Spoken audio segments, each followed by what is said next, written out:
ராம்கி இடைவேளைக்கு முன்பு குறுக்கிட்டீங்க. இல்லை, இது வந்து வேண்டுமா வேண்டாமாங்கிற அந்த கட்டத்தை தாண்டி வந்தாச்சு. இல்லை, எல்லா கட்சிகளும் ஆதரிக்கிறேன். இப்போ இது வந்து சாத்தியமா, அதாவது எந்த அளவுக்கு வந்து முழுக்கையாக சாத்தியப்படுத்துவார்கள் அப்படிங்கிறத, யார் வந்து முழுமையாக அதை செய்து முடிப்பார்கள் அப்படிங்கிற கேள்வி நோக்கி நகர வேண்டும். இது தேசிய அளவிலும் சரி, மாநில அளவிலும் சரி, இந்த இடத்துல தான் நிறைய சிக்கல்கள் வருது. ஏன்னா இப்போ நீங்கள் ஒரு விஷயம், நான் தேசிய அளவில் ரோஹிணி கமிஷன் ஒன்று வச்சாங்க. அது வந்து கிட்டத்தட்ட ஒரு 13 முறை நீட்டிப்பு செய்யப்பட்டது. அவங்களுடைய வேலை என்னன்னா, ஓபிசி இருக்கிற லிஸ்ட் பண்ணுறது தான். ஓபிசியில் என்னென்ன ஜாதிகள் இருக்குன்னு அவங்க 2600 ஜாதிகள் லிஸ்ட் பண்ணி கொடுத்தாங்க. ஸோ ஒவ்வொரு ஜாதிகளும் என்ன நிலையில் இருக்காங்கன்ட்டு இதை வச்சு அதை ஆர்டர் பண்ணுறேன். அதுக்கான அறிக்கை சமர்ப்பிக்கப்பட்டது. இன்னும் இது வரைக்கும் ஒன்றும் அதுக்கான இதுவும் வரல. ஏன்னா அது ரொம்ப சிக்கலான விஷயம். ஏன்னா தொடர்ந்து நீட்டிப்பு கொடுத்து ஒரு அளவு அப்படியே இருந்துட்டு இருக்கு.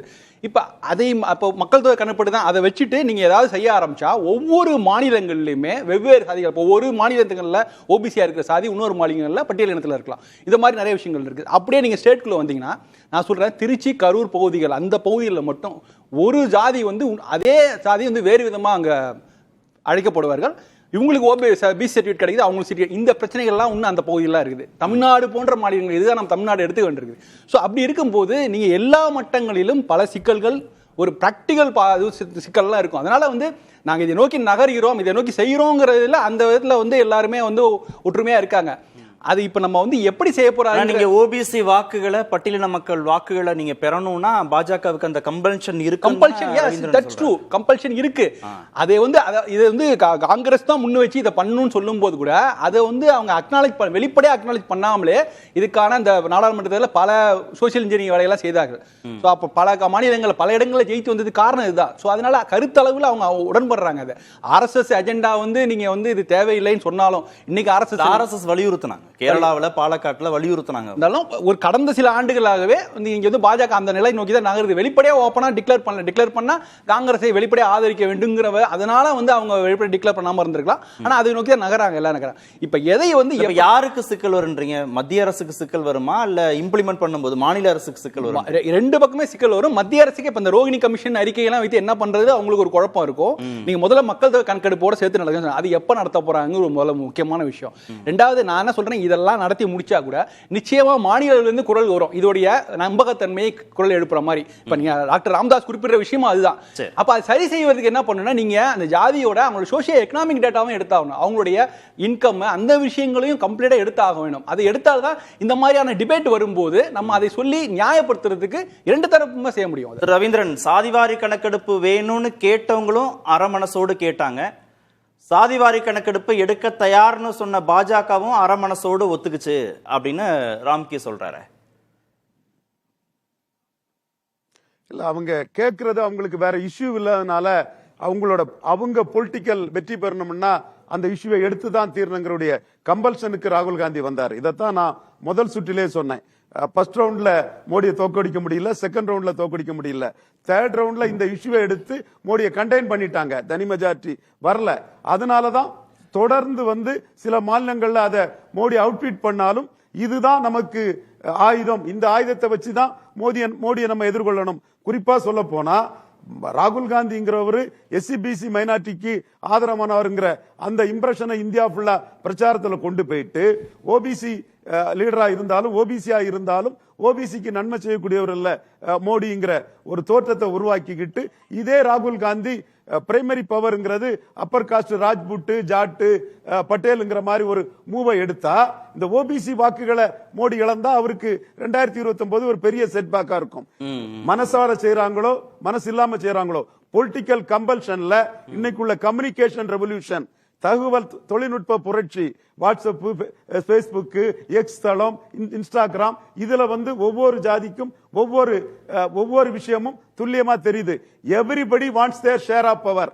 Everybody wants their share of power. இல்ல, இம்ப்ளிமெண்ட் பண்றதுல பெரிய சிக்கல் வரும்னா வந்து எடுத்து அந்த தரவுகளை வெளியிட்டு இம்ப்ளிமெண்ட் பண்றதுல பெரிய சிக்கல் வரும்னா 29க்கு முன்பாக அந்த வேலை முடிஞ்சிராது. தொடங்கி இருக்கும். ஆனா 29 எலெக்ஷன் முடிஞ்ச பிறகுதான் அது சார்ந்து அவங்க தரவுகளை வெளியிடுவாங்க அப்படின்னு சாமிநாதன் சொன்னார். இதே குற்றச்சாட்டு மண்டல் கமிஷன் நிறைவேறுமா, இந்தியாவில் மண்டல் கமிஷன் நடக்குமா, மண்டல் கமிஷன் இந்தியாவில் சாத்தியமானு சொல்லும் போது ஒரு பொலிட்டிக்கல் கம்பல்ஷன் விபிசிக்கு வரும்போது அவர் அந்த மண்டல வெளியே தூக்கி போடுறாரு. அதுக்கு பிறகு கேட்ட திறந்து விட்ட பிறகு கேட்ட யாராலும் அடைக்க முடியல. அதே மாதிரி இதுவும் கேட்ட திறந்து விட்ட ஒரு கதை தான். என்ன ஒரு சூழ்நிலை இருந்தாலும் அதை சரியா அட்ரஸ் பண்ணாதான் இந்த அவேர்னஸோட கூடிய இந்த காஸ்ட் குரூப்போட வாக்குகளை வந்து சரியா பெற முடியும். சோ இதுதான் இங்க பிரைமரி பிளேயரா இருக்கிறாங்க. ஓபிசிகள் மத்தியில் உள்ள social awareness, everybody wants their share of power. இல்ல எனக்கு ஒரு தமிழ்நாட்டு ஒன்னு கிளாரிஃபை பண்ணுங்க. சாதிவாரி கணக்கெடுப்பு எடுக்கணும்னு பாஜக நினைக்கிறதுக்கு காரணம் ஓபிசி மக்களுடைய வாக்குகள்னா அவங்க மட்டும்தான் பயன்பெற போறாங்களா சாதிவாரி கணக்கெடுப்பு எடுக்கிறதுனால? இல்ல இல்ல இல்ல இல்ல இல்ல ஜாதிவாரி கணக்கெடுப்புல வந்து பாஜக வந்து எஸ்சிக்குள்ளையும் சப் கேட்டகரைசேஷன் மோடி பண்றாரு.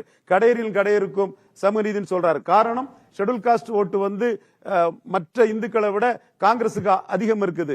அந்த வகையில காங்கிரஸ் ஆட்சியால பலனடையாத ஷெட்யூல் காஸ்டுக்கு சப் கேட்டகரைசேஷன் மூலமா நீதி வழங்கணும்னு மோடி நினைக்கிறாரு. அதனாலதான் நம்ம ஒரு அருந்ததியர் மாதிரி தெலுங்கானா ஆந்திராவில் உள்ள மடிகா மக்களுக்குள்ள அந்த ரிசர்வேஷனை உறுதிப்படுத்தி தான் தெலுங்கானாவில் வந்து மோடி குறிப்பிடத்தக்க வெற்றியை பெற்றிருக்கிறாரு.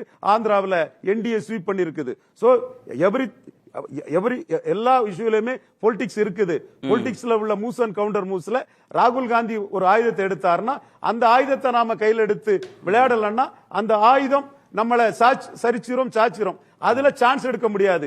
இதுல மோடிக்கு ஒரு அட்வான்டேஜ் என்னன்னா, நீங்க கேட்டது மாதிரி பெண்கள், இளைஞர்கள், விவசாயிகள் இதெல்லாம் ஏழைகள்னு சொன்னார, இப்ப ஏன் மாறிட்டாருன்னு சொன்னா, மோடிக்கோட கோர் ஓட் பேங்க்ஸ் ஆன அப்பர் காஸ்ட் ஓட்டு மோடி எதுக்காக செய்யறாருன்னு செய்தா, ராகுல் காந்தி கடுமையான ஒரு பிரஷர் பண்ணும்போது மோடி அண்டர் கம்பல்ஷன் இது செய்துதான் ஆகணும்னு சோகால்டு அப்பர் காஸ்ட் ஓட்டர்ஸ் வந்து மோடி கிட்ட இருந்து ஏலியனேட் ஆக மாட்டாங்க. ஒரு அரசியல் நிர்பந்தம், நாம வெற்றி பெறதுக்கு இது செய்துதான் ஆக வேண்டுங்கிறத அவங்க சோசியலி வந்து பொலிட்டிக்கலி அண்ட் சோசியலி அவங்க அதை அக்செப்ட் பண்ணிக்குவாங்க. சோ லாங் தான் மோடி இந்த கார்டு ப்ளே பண்ணியிருக்கிறார். ஒரு கேள்வி சுருக்கமா சொல்லுங்க, நேரம் இல்லாதனால. சிறுபான்மை மக்கள் தொடர்பான தரவுகள் வந்து இப்போ சொல்லப்படுறதுக்கும் வருவது வந்து குறைவாகவும் இப்ப மிகைப்படுத்தி பேசப்படுதுன்னு ஒருவேளை தரவுகள் வந்துருச்சுன்னா அது அக்செப்ட் பண்ணி தான் தீரணும். ரியாலிட்டி அக்செப்ட் பண்ணி தான் தீரணும். ஓகே. கார்த்திகேயன் வந்து காங்கிரஸுக்கு பொலிட்டிக்கல் பெனிஃபிட் வருமா, ராகுல் காந்தி காஸ்ட் சென்சஸ் பத்தி தொடர்ந்து பேசிக்கிட்டே இருந்ததுனால, அல்லது மோடியோட சோசியல் இன்ஜினியரிங் கணக்கா, இதெல்லாம் தாண்டி பிராக்டிக்கலா இந்த காஸ்ட் சென்சஸ் தேவை. ஏன்னா நம்ம வந்து இதுக்கு ஓபிசி ரிசர்வேஷன் இருக்குது. மண்டல் கமிஷன் இம்ப்ளிமெண்டேஷனுக்கு அப்புறம் வந்து சுப்ரீம் கோர்ட் என்ன சொன்னாங்கன்னா, நீங்க வந்து அந்த சென்சஸ் தரவுகள் வேணும், அவங்களோட பாப்புலேஷன் வேணும், அப்பதான் வந்து கரெக்டா டார்கெட் குரூப்புக்கு போய் சேரும்னு சொன்னாங்க. நம்ம 1931 சென்சஸ் தான பேஸ் பண்ணி மராத்தா இடஒதுக்கீடுக்கு போகும்போதும் சுப்ரீம் கோர்ட் அப்படிதான் சொன்னுச்சு. இங்க வன்னியர் இடஒதுக்கீடுக்கு போகும்போதும் அப்படிதான். அது வந்து நீங்க புதுசா உருவாக்குற இடஒதுக்கீடு. இப்ப மராட்டாக்கு வந்து புதுசா அவங்க எக்ஸ்ட்ராவா கேக்குறாங்க. நான் என்ன சொல்றேன், எக்ஸிஸ்டிங் ரிசர்வேஷனுக்கு தரவுகள் நம்ம இப்ப பேஸ் பண்ணி எதை பேஸ் பண்ணி வச்சிருக்கோம், 1931 சென்சஸ் வச்சு. இப்ப என்ன எத்தனை வருஷம் ஆச்சு? நீங்க அதை அப்டேட் பண்ண வேண்டாம். கூட்டணுமா குறைக்கணுமா அப்படியே வச்சுக்கலாமா எல்லாம் இல்ல. எந்த குரூப் அதை அனுபவிச்சுட்டு இருக்காங்க? இப்ப நீங்க ஓபிசின்னு சொன்னீங்கன்னா ஒரே செக்ஷன் வந்து அதை நீங்க கார்னர் பண்ணிட்டு இருந்தாங்கன்னா அந்த பெனிஃபிட்ஸ் இட்ஸ் நாட் ஃபேர். ஏன்னா இது வந்து சமத்துவத்துக்காக கொண்டு வந்தது, ரெப்ரசன்டேஷனுக்காக கொண்டு வந்தது. ஒத்துப்பாங்களா? குறைக்கிறதுக்கு ஒத்துப்பாங்களா? கூட்டுறதுக்கு வேணா ஒத்துப்பாங்க. எங்க நோயை தீக்கணும்னா கசப்பு மருந்து குடிச்சுதானே ஆகணும். அது இது பிரச்சனையான இது. நீங்க இதனால ப்ராப்ளம் வருமானு கேட்டீங்கன்னா டெஃபினட்டா ப்ராப்ளம் இல்ல. என்னன்னா நேரடியா ஓட் பேங்கோட சம்பந்தப்பட்டதுல அந்த குறைக்கிறதுங்கிறது நேரடியா ஓட் பேங்க். அதாவது எலெக்ஷன் ஜெயிக்கிறது தோக்குறதை தாண்டி தேவையானவர்களுக்கு அது போய் சேரணும். இல்ல சமூக நீதினா இது செய்யணும். அது செஞ்சுதானே ஆகணும். அதை நீங்க தவிர்க்கவே முடியாது. நீங்க வந்து அந்த இன்டெண்டட் செக்ஷனுக்கு போகணும்னா அதை நீங்க எடுத்தே ஆகணும். 90 வருஷத்துக்கு முன்னாடி உள்ள இதை நீங்க வச்சுட்டு இருக்கோம், நம்ம ஸ்டாட்ஸ் வச்சுக்கிட்டு இருக்கோம்.